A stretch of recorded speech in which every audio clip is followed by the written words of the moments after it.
என்னை தேடும் இறைவனே, உம்மை நாடி வருகிறேன். என்னை தேடும் இறைவனே, உம்மை நாடி வருகிறேன்.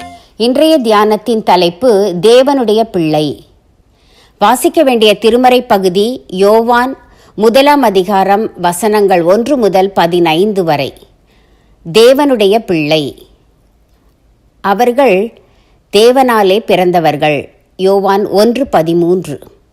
எவர்கள் தேவனாலே பிறந்தவர்கள்? இதற்குரிய விடை இவ்வசனத்திற்கு முந்தியதில் இருக்கிறது.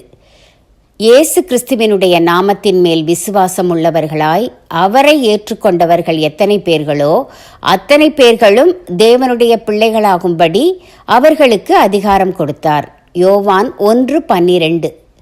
தேவனாலே பிறந்தவர்கள், அதாவது தேவனுடைய பிள்ளைகள் எனப்படுவது மகா ஸ்லாக்கியமான காரியம்.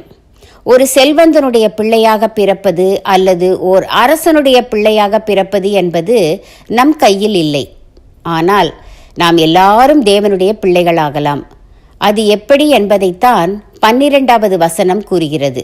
இயேசு கிறிஸ்துவினுடைய நாமத்தின் மேல், அதாவது அவருடைய தெய்வீகத்தின் மேல், அவருடைய சிலுவை மரணத்தின் மேல், உயிர்த்தெழுதலின் மேல் விசுவாசம் கொள்ள வேண்டும். அவரை முழுமையாய் நம்முடைய வாழ்க்கையில் ஏற்றுக்கொள்ள வேண்டும். இந்த இரண்டும் மனிதர்களாகிய நாம் செய்ய வேண்டியவை, செய்யக்கூடியவை. இப்படி செய்தால் நாம் தேவனுடைய பிள்ளைகளாகிறோம்.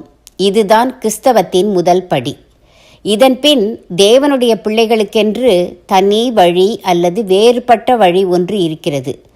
நானே வழி என்றார் கிறிஸ்து. அந்த வழியை விளக்குவதுதான் திருமறை.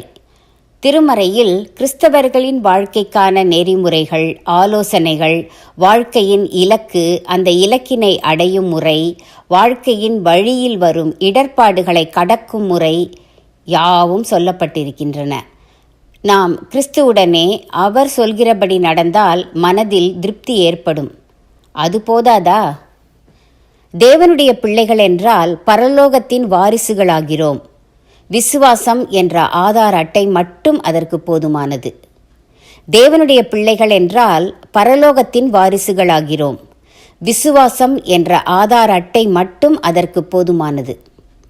தீர்மானம்: கிறிஸ்துவை ஏற்றுக்கொள்வேன், எனவே தேவனுடைய பிள்ளையாவேன், அவர் சொற்படி கேட்பேன்.